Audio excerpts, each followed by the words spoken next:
We did it!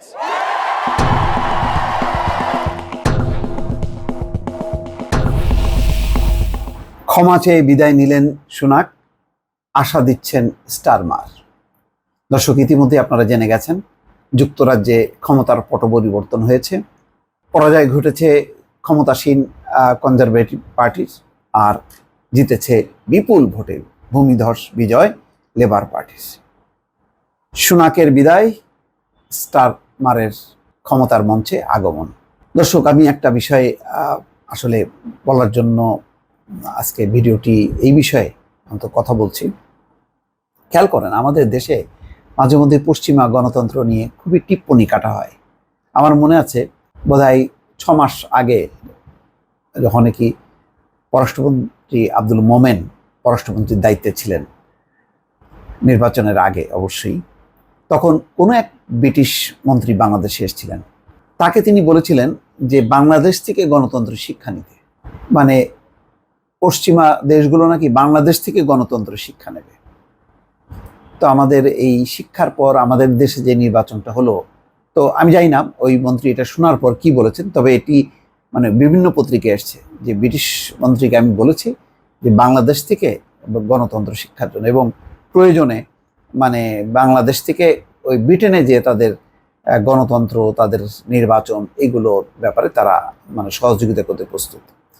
আমি জানি না এটি শোনার পর ওই মন্ত্রীর এখনো ঠিক মতন ঘুম হয় কিনা, কিন্তু দেখেন এই ব্রিটেনে যে নির্বাচনটা হলো, এইরকম পরাজয়টা কিভাবে হাসি মুখে মেনে নিল ঋষি সুনাক, এবং তার যে প্রতিপক্ষ স্টারমার তাকে অভিনন্দন জানিয়েছে এবং বলেছে যে জনগণ পরিবর্তন চেয়েছে, সেটি হয়েছে। অর্থাৎ স্টারমারের এবার একটাই স্লোগান ছিল পরিবর্তন। সেই পরিবর্তন জয়যুক্ত হয়েছে এবং ঋষি সুনাক সেটি মেনে নিয়েছে। আজকে রাজার কাছে গেছেন স্টারমার, আবার ঋষি সুনাক যে পদত্যাগপত্র সাবমিট করে এসছে, আর রাজার কাছ থেকে ক্ষমতা নিয়ে এসছে স্টারমার। এই হচ্ছে গণতন্ত্র। এইরকম শান্তিপূর্ণ মানে মানুষ মুক্তভাবে যে ভোট দেয়া, ক্ষমতার পালাবদল ঘটানো, যে না 14 বছর অনেক হয়েছে, এখন কনজারভেটিভ পার্টি ডুবন্ত, তাদের আর কিছু দেয়ার নেই। বরং তারা দেখেছে অর্থনৈতিক সংকট, তারা দেখেছে 8 বছরের মধ্যে, গত 8 বছরের মধ্যে 5 বার প্রধানমন্ত্রী, তাদের মধ্যে নানা দলাদলির কারণে, এবং এই সময় ব্রিটেনের অর্থনীতি নিম্নমুখী হয়েছে। ফলে ব্রিটিশরা তারা একটা পরিবর্তন চেয়েছে।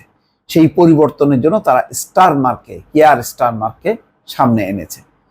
সেই পরিবর্তন ঘটাতে পারবে কিনা জানি না, একটা কঠিন চ্যালেঞ্জ, কিন্তু আপাতত হলো এই প্রত্যাশা, এবং সেই প্রত্যাশা খুব চমৎকারভাবে গণতান্ত্রিক পদ্ধতিতে ভোটের মাধ্যমে এটা পরিবর্তন হয়নি। কেউ মনে করেনি যে না ক্ষমতার জন্য আমি ফিট, আমাকেই থাকতে হবে, কোনো পক্ষেই মনে করেনি। ফলে জনগণের কাছে ছেড়ে দিয়েছে সিদ্ধান্ত, এবং ভোটাররা সিদ্ধান্ত নিয়েছে তার মতন করে, এবং সেটা মাথা পেতে নিয়েছে দুই নেতাই। এটাই হচ্ছে গণতন্ত্র। ফলে আমরা ওই চট করে এই যে পশ্চিমা গণতন্ত্র নিয়ে যে ঠাট্টা টিপ্পনি কাটি, এটা ঠিক না। এখনো অনেক অনেক বেশি তারা এত দূরে আছে যেটা কল্পনার বাইরে। তাদের নির্বাচনী ব্যবস্থা, তাদের পুলিশ প্রশাসন কমিশন একেবারেই স্বাধীন। সেখানে স্পর্শ করতে পারে না কোনো দল যে তুমি আমার পক্ষে কাজ করো, আমারকে এই সুবিধা দাও, ওই সুবিধা দাও, না, এটা হয় না। আজকে দেখেন যারা যেই প্রশাসন, যারা ওই রাজনৈতিক সুবিধা দিতে যে তারা দুর্নীতির মহাসাগরে ডুব দিয়েছে, আজকে সেই সাগর থেকে একটু একটু করে আমরা মুক্তার দেখতে পাচ্ছি, তার স্বরূপ দেখতে পাচ্ছি। এই সবই হচ্ছে রাজনৈতিক ব্যবস্থা, যে ঘুণে ধরা রাজনৈতিক ব্যবস্থা, ক্ষমতায় থাকার যে উদগ্র নেশা, তার প্রতিফলন আমরা এই দুর্নীতির কিছু ভয়াল চিত্র এখন দেখতে পাচ্ছি। কেননা প্রশাসন, পুলিশ তাদের কাছে মোটামুটি বাংলাদেশের গণতান্ত্রিক ব্যবস্থা জিম্মি। যাই হোক, এটা অনেক কথা। এখন আমরা আসি ব্রিটেনের কথায়। এবার মানে ভূমিধস বিজয়, আপনারা জেনেছেন যে পরিবর্তনের স্লোগান নিয়ে দীর্ঘ 14 বছর পর যুক্তরাজ্যের ক্ষমতা এলো লেবার পার্টি। সাধারণ নির্বাচনের নিরঙ্কুশ বিজয়ের মধ্য দিয়ে প্রধানমন্ত্রী হয়েছেন মধ্য বামপন্থী দলটির নেতা কিয়ার স্টারমার। দেখেন, এটাও একটা উল্লেখযোগ্য, ইউরোপে যেখানে একেবারে ডানপন্থীদের জয় জয়কার, ফ্রান্সে একেবারে ডানপন্থীদের বিশাল বিজয়, আরো অন্যান্য দেশগুলোতে, সেখানে কিন্তু আবার ব্রিটেনের উল্টো চিত্র। ব্রিটেনে হলো বাম এবং মধ্যপন্থাদের হচ্ছে বিজয়। এর মধ্য দিয়ে 2010 সাল থেকে টানা শাসন ক্ষমতায় থাকার পর সরে দাঁড়াতে হলো রক্ষণশীল কনজারভেটিভ পার্টিকে। যুক্তরাজ্যের পার্লামেন্টের নিম্নকক্ষ হাউস অফ কমন্সের 650 আসনে গতকাল বৃহস্পতিবার নির্বাচন হয়।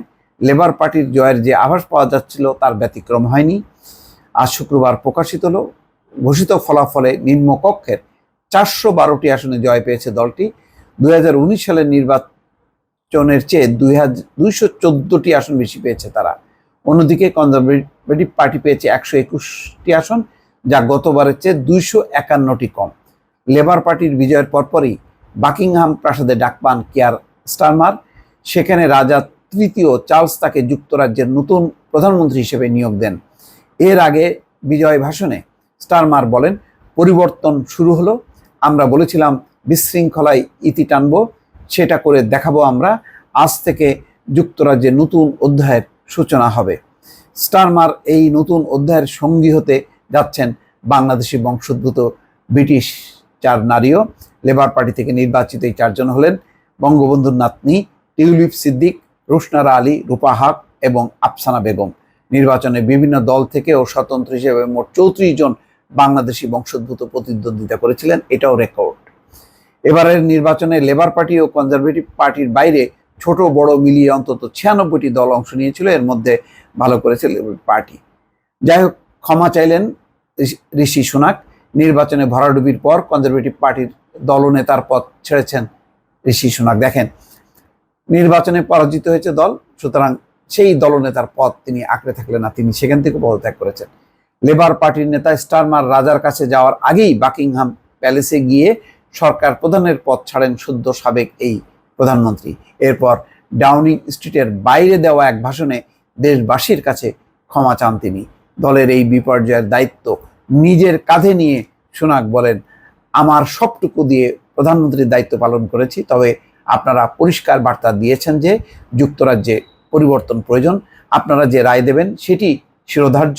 আমি আপনাদের ক্ষোভ ও হতাশা দেখেছি, এই পরাজয়ের দায় আমি নিজের কাঁধে নিলাম। আছে বাংলাদেশে এরকম কোনো উদাহরণ? নাই। সুতরাং এইসব রিপোর্ট, ঘটনা দেখে আমাদের রাজনীতিকরা যদি একটু শিক্ষা নেন, তাহলে আমার মনে হয় দেশের একটু হলেও পরিবর্তনের সম্ভাবনা আছে। দর্শক, ভালো থাকবেন। আল্লাহ হাফেজ।